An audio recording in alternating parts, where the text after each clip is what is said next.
지난 주간에 우리는 누가복음을 통독을 했습니다. 누가가 우리에게 알려준 복음의 핵심은 예수 그리스도는 구세주입니다 라는 복음입니다. 세상을 구원할 구세주는 예수 그리스도이십니다 라는 이 내용으로 오늘 말씀을 함께 나누도록 하겠습니다. 누가복음이 기록된 주후 60년경은 기독교가 로마 제국으로부터 박해를 받던 시기였습니다. 심한 박해도 불구하고 참 하나님의 은혜로 복음의 역사는 계속 진전해 나가고 있었죠.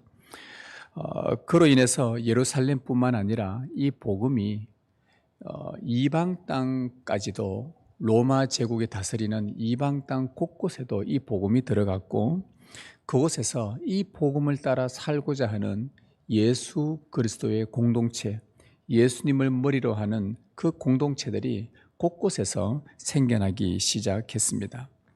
그런데 이 예수 공동체에 대한 이상한 소문이 퍼졌습니다. 그들은 매주 이렇게 주일마다 모여서 예배하면서 부활성천하신 예수님이 우리의 구세주이십니다 라고 이렇게 말한다는 것이었죠. 여러분, 예수님이 나의 구세주입니다, 우리의 구주십니다 라고 예배하며 고백하며 찬양하며 모이는 그 모임 자체가 뭐가 그래 문제가 되겠습니까? 그런데 왜 이것이 이상하게 여겨졌냐면, 당시 로마 제국에는 황제를 구세주로 신봉하고 있었기 때문입니다. 로마 황제는 가이사 아구스토라고 그렇게 불렸습니다. 이 가이사라는 말은 시저라는 말인데, 로마 황제를 가리키는 공식 호칭으로 절대 권력을 의미합니다. 이 아구스토라는 것은 나라에 큰 업적을 남긴 자들에게 부여하는, 그의 신의 아들로서 추앙을 받는 그런 자로 여기는 그 칭호가 아우구스투스입니다. 따라서 가이사 아구스토라고 불리는 이 황제는 절대 권위를 가진 신의 아들로 추앙되었고, 로마의 평화를 가져다주는 팍스 로마나 로마의 평화를 가져다줄 구세주로 그렇게 불려졌습니다. 그런데 이 가이사 아구스토 외에 로마 제국 그 속국 아래에서 가이사 아구스토 외에 다른 누군가를 구세주라고 신봉하고 따른다면, 그것은 로마 제국 편에서 보면 그는 적대 세력이요 반역 행위로 간주되었습니다. 이런 맥락에서 예수님을 구세주로 고백하는 그 예수 공동체는 로마 제국의 편에서 보면 반역 세력, 혁명단체로 오해받기에 충분했던 것이죠. 자, 이 소문이 퍼져서 로마의 고위 공직자들, 관직자들 귀에까지 들어가게 됩니다. 이쯤 되면 뭔가 불길한 예감이 들지 않습니까?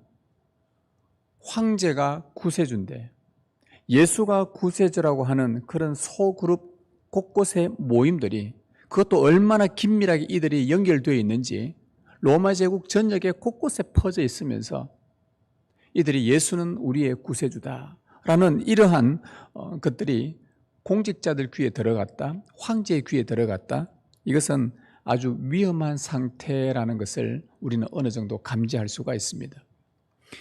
아니나 다를까 실제로 그 공동체 안에서 체포된 사람이 있었죠. 체포가 되어서 그 체포된 자에게 신문을 합니다. 너의 구세주가 누구냐? 그러니 그들은 말합니다. 나의 구세주는 예수 그리스도입니다. 그때에 이 신문자가 다시 되묻습니다. 너의 구세주가 예수 그리스도냐? 만일 한 번 더 예수 그리스도라고 말하면 너는 목숨을 잃게 될 것이다. 만일 너의 구세주가 가이사 아구스토라고 말한다면 너를 풀어줄 테니 너의 구세주는 누구냐라고 대질문했을 때에 그들은 죽음 앞에 떨지 않고 내가 목숨을 잃는 한이 있더라도 나의 구세주는 예수 그리스도이십니다, 나는 그분을 부인할 수가 없습니다 하면서 순교를 당했습니다. 목숨을 바치면서까지 예수님께 헌신된 이 공동체는 로마 제국의 입장에서 보면 아주 무서운 조직이지요. 왜? 자기 목숨을 걸고 이 공동체를 지키려고 하고 이 믿음을 지키려고 하니 도대체 저 예수가 누구길래 자기의 목숨까지 바치려고 하는가? 아주 무서운 조직으로 보였던 것입니다. 그로 인해 공직자들이 그리스도인들을 그때부터 본격적으로 색출하기 시작합니다. 그러던 중 데오빌로라는 공직자가 예수 공동체에 있는 어떠한 사람을 우연히 만나게 됩니다. 그런데 막상 그 사람과 만나서 몇몇 색출하려고 만나서 이야기를 하다 보니 그들이 자기가 지금까지 들어왔던 그 적대 세력과는 좀 거리가 멀다라는, 적대 세력이라고 느껴지지 않는 그 마음을 그가 갖게 됩니다. 데오빌로가 본 예수님의 그 예수 공동체의 모습은 이러했습니다. 그가 보니 간혹 중산층과 몇몇 귀족들이 있기는 하지만 대부분은 가난하고 사회에 지위가 없는 아주 가난한 평민들이었다는 것을 그가 보게 됩니다. 근데 그들은 로마의 속국이었는데 분명히 그래서 뭔가 불이익도 당하고 어려움이 있을 법한데 로마 제국에 대해서 원한 맺힌 분노는 없고 오히려 그곳에서 자유하며 기뻐하며 그 자유를 마음껏 누리고 있는 모습을 데오빌로가 보게 된 것이죠. 참 이상하게 여겨졌던 것입니다. 그리고 이 땅에서는 비록 가난하지만 천국의 기쁨, 구원의 은혜를 얻었으니 하면서 더할 나위 없는 행복을 누리고 있는 모습을 목격하게 되죠. 그러면서 자기 소유를 자기 것으로 여기지 아니하고 서로 나누며 베푸는 그 모습을 보게 됩니다. 왜 그렇게 사냐고 물었더니 예수께서 그렇게 사셨고 또 그렇게 살라고 우리에게 가르쳤기 때문에 우리는 그렇게 살고 있습니다. 그리고 또 보니까 데오빌로가 보니 그들의 모여있는 모습을 보니 로마처럼 권력 체제가 아닌 인격적인 가족 관계였다는 것을 또 보게 됩니다. 피 한 방울 섞이지 않은 자들이 예수 안에서 어떻게 친형제보다 더 친밀하고 서로 사랑하며 살고 있었던 것이죠. 왜 그렇게 이렇게 살아가냐고 물었더니 예수께서 그렇게 사셨고 그렇게 살라고 가르쳤기 때문이라고 대답을 합니다. 그리고 황제를 반역한다든지 제국을 저항하는 그런 혁명적인 태도는 전혀 보이지 않았습니다. 오히려 권세는 하나님으로부터 나지 않음이 없으니 위에 있는 권세자들에게 복종하라고 가르치고 있던 것을 보게 된 것이죠. 아니 로마 제국의 반역 세력이 아니라 오히려 로마의 권세자들에게 복종하라고 가르치고 있으니 데오빌로가 지금까지 예수 공동체에 대해서 그가 들었던 소문과는 사뭇 달랐던 것이죠. 이 땅에서 어떻게 해서든 권력을 얻으려고 힘을 가지려고 큰 부를 얻으려고 욕망을 따라 달려왔던 자신과는 달리 그 예수 공동체 사람들 보니 저들은 뭔가 다른 세계에 사는 사람들처럼 보였던 것입니다. 같은 로마 하늘 아래서 살고 있는데 뭔가 우리와는 자기와는 결이 다른 사람, 황제를 구세주로 받들고 추앙하며 사는 자신과 예수를 구세주로 받들고 사는 그들의 모습이 많이도 다른 것에 참 궁금해하기도 하고 의문을 갖기도 했던 것입니다. 예수가 누구기에 저들이 아무것도 없는데도 저렇게 자유하며 살아갈 수 있단 말인가? 예수가 도대체 누구기에 저 욕심 없이 자기 소유를 저렇게 마음껏 나누어 주며 살게 한단 말인가? 예수가 누구기에 피 한 방울 섞이지 않았는데도 친형제 자매처럼 저토록 사랑하며 살 수 있도록 한단 말인가? 저 예수가 누구기에 자기보다도 나라를 더 사랑하는 마음이 있게 한단 말인가? 여러분, 로마의 공직자들이 다 이렇게 생각한 것은 아니었습니다. 그러나 데오빌로가 마음에 이런 생각을 품게 된 것은 저는 그 이유를 이렇게 봅니다. 만민의 구세주이신 우리 주 예수 그리스도의 은혜가 그를 사로잡았기 때문이라고 생각합니다. 마침 데오빌로는 그때 누가를 만나게 됩니다. 누가복음을 기록한 누가를 만나게 되죠. 여러분, 이것은 데오빌로의 회심을 위해서, 그의 믿음을 위해서 오래전부터 준비하신 하나님의 놀라운 섭리였던 것입니다. 누가는 데오빌로에게 예수님이 누구신지 소개를 했습니다. 기독교 신앙은 저 로마 제국을 전복하려는 그런 혁명단체가 아니라는 것도 그에게 알려줍니다. 데오빌로는 누가로부터 아주 기초적인 예수에 대한 이야기를 듣고 그 복음을 몇 번 들으면서 고민에 빠지기 시작합니다.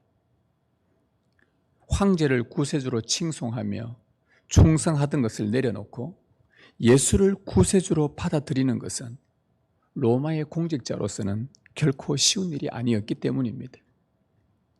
또 그가 고민에 빠졌던 것은 지금까지 쌓아온 권력과 부와 명예, 어쩌면 목숨까지도 한순간에 잃을 수 있기 때문이었습니다. 그럼에도 로마 제국 세상의 사람들이 걸어가는 그 길과 분명히 다른 예수 공동체의 사람들이 걸어가는 그 삶의 길이 달랐었고 그 삶이 이 마음에서 좀처럼 지워지지가 않았습니다.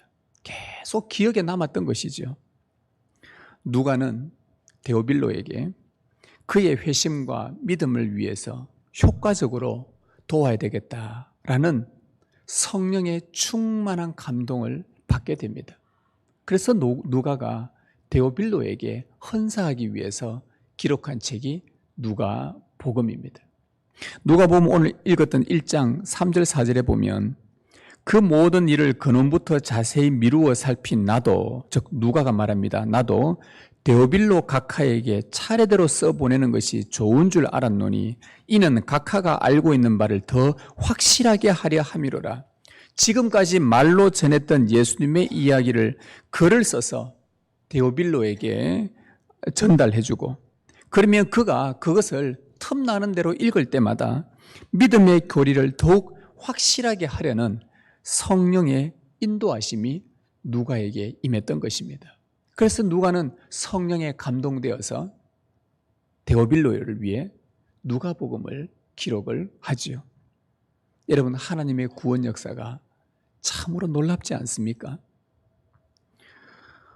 하나님께서 오래전부터 저 데오빌로를 하나님의 자녀로 삼기 위해서 많은 핍박 속에서 예수 공동체가 흩어지면서 마치 색출하기 위해서 달려들었던 그 공직자들 가운데 데오빌로가 그들을 마침 만나게 하시고 그 속에서 누군가를 만나 예수의 이야기를 듣게 되고, 모두가 다 그런 생각하지 않았는데 그만큼은 예수 공동체가 왜 이런 삶들을 살아갈까?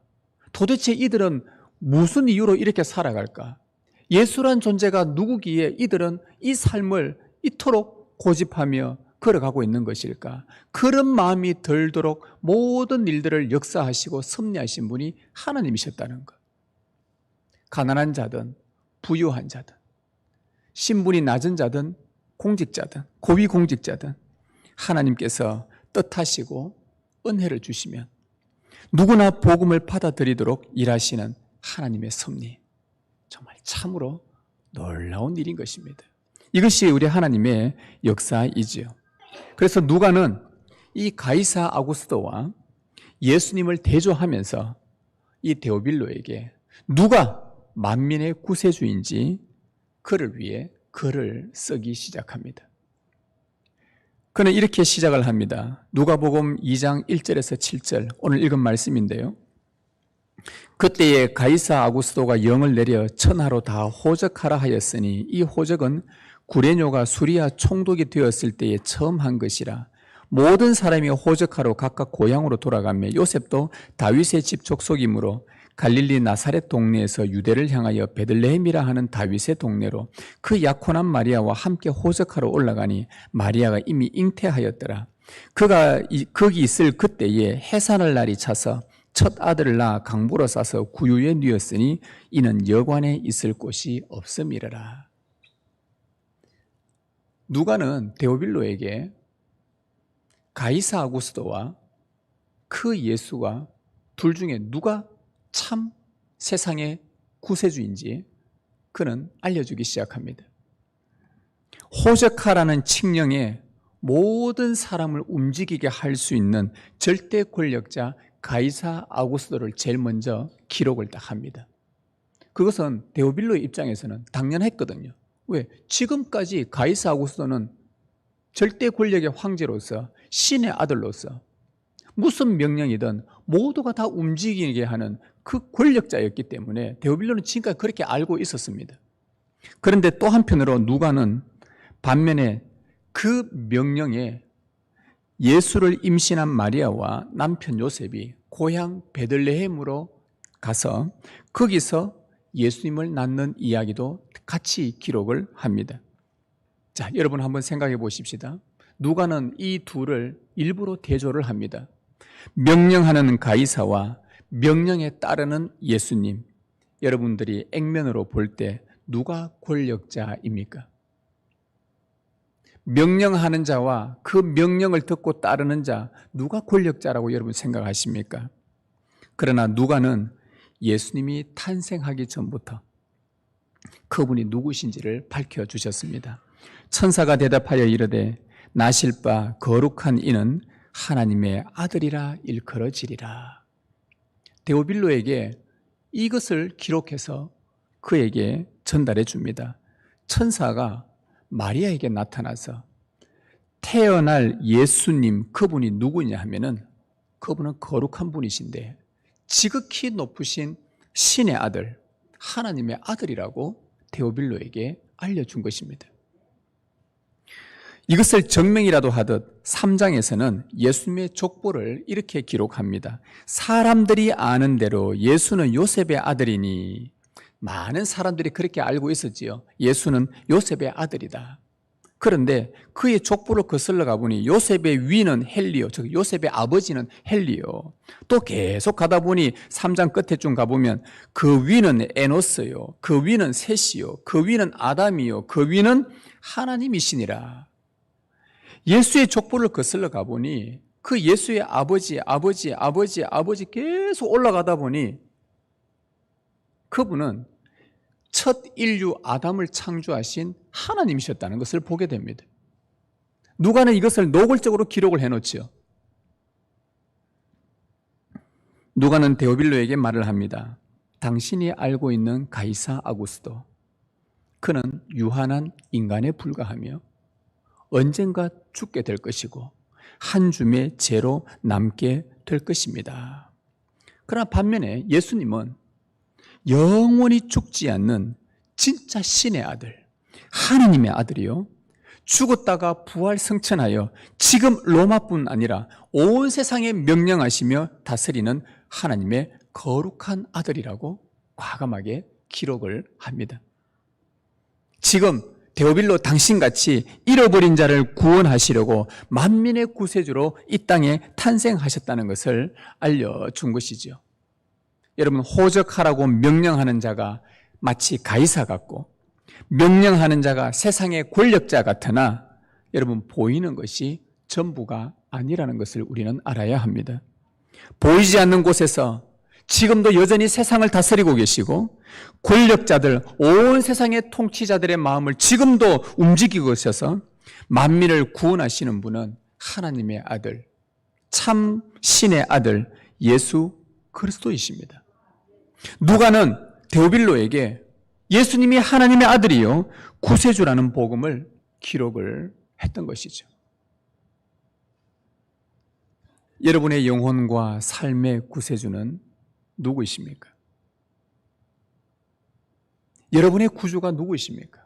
여러분은 누구를 구주로 삼습니까? 세상에서 힘이 있는 것, 그것이 권력이든 돈이든 명예든 지식이든 여러분의 경험이든 뭐든지 그것들이 여러분의 영혼의 구세주로 혹 믿고 있는 분이 있습니까? 그것이 여러분의 참된 도움이 된다고 철떡같이 믿고 의지하는 여러분이 있습니까? 아니면 보이지 않는 곳에서 그러나 지금도 여러분의 구원을 위해 세밀하게 온 세상을 다스리시며 주권적으로 역사하시는 주 예수님이 여러분의 구세주로 믿고 계십니까? 여러분이 대답하셔야 할 것입니다. 누가는 계속해서 이 절대 권력자 가이사 아구스도와 아주 갓 태어난 연약한 예수님을 계속해서 대조를 하고 있습니다. 두 번째 대조는 누가복음 2장 5절에서 7절입니다.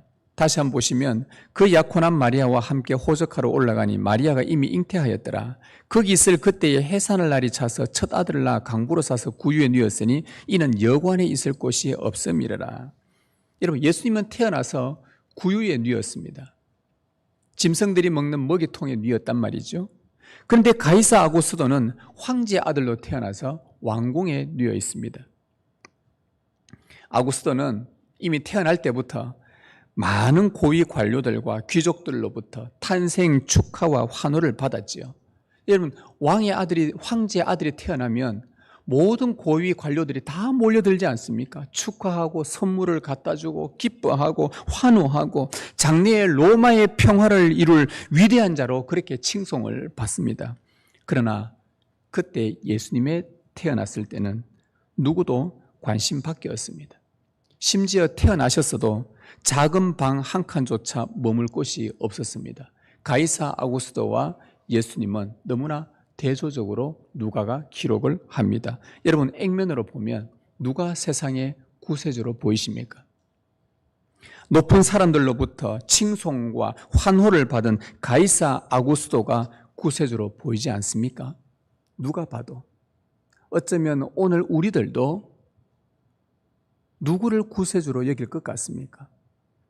오늘 이 땅을 살고 있는 우리들도 많은 높은 관직과 많은 높은 관료들과 귀족들로부터 칭송받는 왕의 아들로 태어난 그가 당연히 구세주로 여기지. 누가 저 구유에 누인 아무도 관심을 두지 않는 그 어린 연약한 가난한 집안에 태어난 예수에게 구세주라고 여겨지겠습니까? 그러나 누가는 데오빌로에게 또다시 기록을 합니다. 예수님이 탄생했을 때 데오빌로가 몰랐던 사실, 하늘에서 천사가 내려와서 온 백성에게 미칠 큰 기쁨의 좋은 소식을 전했다고 기록합니다. 그 기쁨의 좋은 소식이란 다름 아닌 지극히 높은 곳에서는 하나님께 영광이요 땅에서는 하나님이 기뻐하신 사람들 중에 평화로다 였습니다. 여러분, 왕궁에 태어나 사람들로부터 칭송과 기대를 한 몸에 받은 아구스도는 앞으로 어떻게 이 로마를 평화를 이루겠습니까? 칼과 창을 동반한 무력으로 로마의 평화를 이룰 것이 불보듯 뻔합니다. 그러나 구유에 태어나신 예수님은 어떻게 평화를 이루는가? 사람들에게 어떻게 평화를 나눠줄 것인가? 십자가의 죽음으로 인류의 영원한 숙제인 죄인과 하나님 사이의 평화를 이루어 가실 것입니다. 이 시대의 많은 사람들은 나의 평안과 나의 번영을 위해 아구스도와 같은 그런 통치자를 원할 것입니다. 어쩌면 우리도 그럴 수도 있습니다. 뛰어난 사람, 정말 대단한 사람, 위대한 사람, 이 시대의 많은 사람들로부터, 높은 사람들로부터 환영받고 환호받는 사람, 당신이 우리한테 와서 이 통치자가 되면 우리의 당이 살 수 있으니, 하여튼 여러 가지 많은 방법들을 동원해서 자신들에게 평화와 번영을 위해서는 이 아구스도 같은 통치자를 우리도 원할 수 있습니다. 그러나 정작 그렇게 주어진 평화는 얼마 가지 않아 쇠하고 허무하게 사라진다는 것을 우리의 지금의 삶 가운데서 종종 경험하게 되죠. 그러나 인간의 참 평화는 그 근본 문제인 죄가 해결되어야 하고 참 신이신 하나님과 화평을 이루어야만 얻을 수 있습니다. 인간의 죄 문제를 해결하려고 이 땅에 오신 예수 그리스도만이 사람들에게 참 평화를 줄 수 있는 유일한 구세주인 것입니다. 누가는 데오빌로에게 주 예수님이 그의 공허한 마음을 참 평안으로 채울 구세주임을 믿도록 이 누가복음을 기록했던 것입니다. 여러분에게 묻겠습니다. 여러분은 누구로부터, 무엇으로부터 평화를 얻을 수 있다고 확신하십니까? 세상에 보이는 그 어떤 것이 여러분을 참 평화로 이끌어주며 확실할 것이라고 생각하십니까? 사람의 깊은 내면 속의 갈망은 평안입니다. 내일이 무섭지 않고 두렵지 않고 미래가 평안하기를 모든 사람은 갈망하는데 그 여러분을 참 평화로 이끌어 줄 것이 이 세상에 있는 것으로 보이십니까? 여러분, 사람에게 미칠 큰 기쁨의 좋은 소식, 우리에게 미칠 큰 기쁨의 좋은 소식인 평화는 구세주이신 예수 그리스도에게서만 나온다는 것을 여러분들이 확신하시기를 바랍니다. 누가는 지금 이걸 보여주고 싶은 거예요. 그리고 마지막으로 누가는 계속해서 절대 권력자 가이사 아구스토와 예수님을 대조를 합니다. 오늘 읽지는 않았지만 누가복음 2장 15절에서 17절을 한번 보십시오. 2장 15절 17절, 천사들이 떠나 하늘로 올라가니 목자가 서로 말하되 이제 베들레헴으로 가서 주께서 우리에게 알리신 바 이 이루어진 일을 보자 하고 빨리 가서 마리아와 요셉과 구유에 누인 아기를 찾아서 보고 천사가 자기들에게 이 아기에 대하여 말한 것을 전하니. 이런 앞에서 언급했듯이 가이사 아구스토가 태어났을 때 그는 권력자들과 높은 사람들과 귀족들로부터 칭송받았습니다. 그러나 예수님은 누구로부터 경배를 받습니까? 목자들로부터 경배를 받습니다. 여러분, 이 당시의 목자는 천한 직업이요 사람들에게 무시받고 멸시받던 자들이었습니다. 아구스도가 태어난 왕궁에 목자들이 와서 축하해 줄 일이 없지요. 왜? 천하고 천한 자들이 어찌 황제의 왕궁에 와서 그 아들이 태어났다고 그에게 칭송하며 환호할 수가 있겠습니까? 초대받지 못했습니다. 아니요, 초대하지 않았습니다. 그러나 예수님은 지극히 높으신 하나님의 아들께서 낮고 천한 자들을 초청하셨고 그들에게 경배받으셨습니다. 그들과 친구가 되어주셨습니다. 여러분은 사회적 신분이 높은 사람들, 많이 배운 사람들, 귀족들, 부유한 자들로부터 칭송받는 아구스토가 진정한 구세주라고 생각하십니까? 아니면 천하고 천에서 누구도 거들떠 보지 않는 자들로부터 칭송받는 자를 구세주라고 생각하십니까? 아마 우리 마음에 전자가 아닐까라는 생각 혹 가질지도 모르겠습니다. 누가는 데오빌로에게 사람들에게 참 평화를 주려고 십자가를 지신 예수님은 지극히 높은 하나님의 아들이시지만 낮은 곳에 오셔서 낮은 자들의 친구가 되어주셨다고 알려줍니다. 그 예수님으로 인해서 그들의 삶이 바뀌었고 그들의 불행이 기쁨으로 변했다고 알려줍니다. 아구스토가 와서 가난한 자를 거들떠 볼 일도 없고 그가 와서 이들에게 호의를 베풀 일도 없는데 그런데 혹 그들로 말미암아 받았다 하더라도 내 마음에 참 평화와 기쁨이 오는가? 그렇지 않다는 것이죠. 그러면서 누가는 말을 합니다. 데오빌로에게. 그런데 우리 예수님은 가난한 자만 아니라 부유하고 신분이 높은 데오빌로 당신 같은 자들에게도 언제나 마음을 열어놓으시고 여러분들을 당신을 친구로 받아주십니다. 당신이 낮아지기만 한다면. 여러분, 누가 진정 구세주라고 생각하십니까? 결국 가이사는 41년간 다스리다가 그 아내의 품 안에서 쓸쓸히 죽어갔습니다. 사람들에게 영원한 구세주가 되지 못했습니다. 한계 있는 유한한 인간에 불과했던 것이죠. 그러나 예수님은 부활하셔서 지금도 어제나 오늘도 영원히 평화의 왕이시여 모든 이들에게 구세주로 지금도 살아 계십니다. 누가는 데오빌로에게 이 누가복음을 헌사합니다. 그리고는 그가 예수 그리스도를 향한 이 믿음이 확실히 설 수 있기를 바라면서 복음서를 기록했습니다. 예수님께 참 평화를 얻은 자들이 서로 아끼며 존귀하게 여기며 사랑으로 섬기는 예수 공동체는 이상한 단체가 아니요 로마 제국에 항거하는 적대 세력도 아님을 밝혔습니다. 지극히 높으신 하나님의 아들 예수 그리스도로 말미암아 구원을 얻어 그분의 자녀가 되고 온 세상에 미칠 큰 기쁨의 좋은 소식을 전하는 자들임을 데오빌로에게 알려줍니다. 그 예수님 때문에 행복했고, 그 예수님 때문에 삶이 새로워졌고, 그 예수님 때문에 평화를 누렸고, 예수님 때문에 하늘의 기쁨을 얻어 서로 사랑하며 섬기는 예수 공동체, 예수 그리스도의 제자가 되는 것이 사람에게 가장 빛나는 삶이요 영광스러운 것임을 데오빌로에게 한 번 더 알려줍니다. 여러분, 데오빌로는 누가의 이 글을 읽고 예수님을 믿고 그 길을 따르게 된다면 그에게 큰 두려움이 찾아온다는 것 그는 알고 있었습니다. 황제를 구세주로 칭송하며 충성하던 자리를 버리고 예수를 구세주로 받아들인다면 지금까지 쌓아온 권력과 부와 명예를 모두 잃을 수도 있고 심지어 목숨까지도 위태로울 수 있다는 것 데오빌로는 알고 있었습니다. 여러분이 데오빌로라면 여러분은 어떤 결정을 하시겠습니까? 여러분은 무슨 결정을 하시겠습니까? 누가는 여기서 데오빌로에게 아주 중요한 권면을 하나 더 해줍니다. 누가복음 12장 4절 5절 같이 읽겠습니다. 시작. 몸을 죽이고 그 후에는 능히 더 못하는 자들을 두려워하지 말라.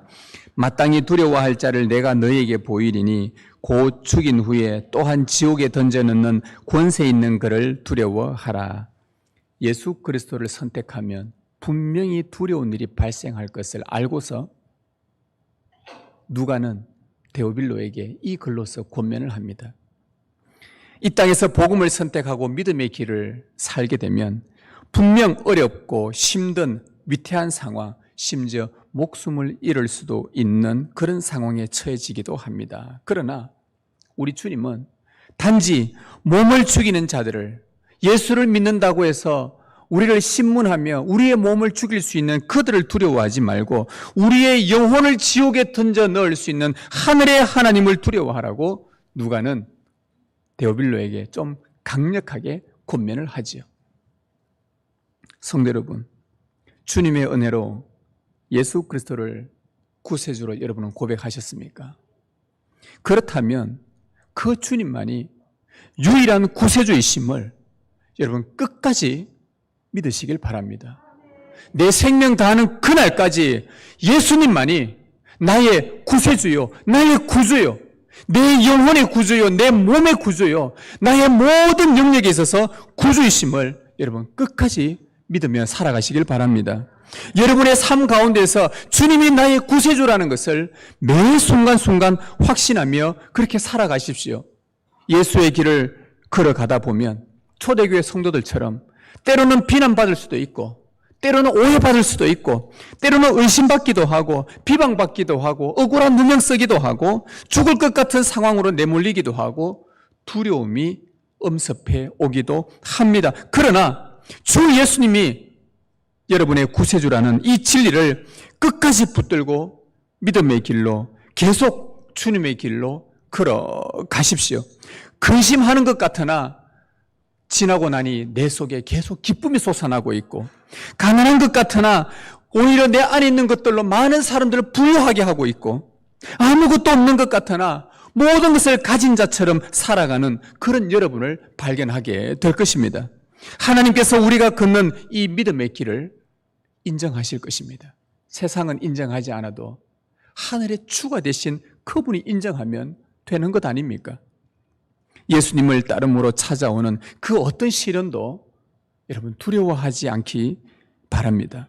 누가는 순교를 당하면서까지 이 누가복음을 기록하여 오늘 우리 손에 남겨주었습니다. 우리는 누가복음을 읽어갈 때마다 그리스도와 함께 복음으로 살다가 믿음의 길을 걸어가다가 예수는 나의 구세주다. 예수님만이 나의 영원한 구주가 되신다. 그렇게 고백하며 살다가 우리는 주님 품에 안겨야 하겠습니다. 여러분, 이 주님의 은혜가 여러분과 함께 하기를 주님의 이름으로 축복합니다.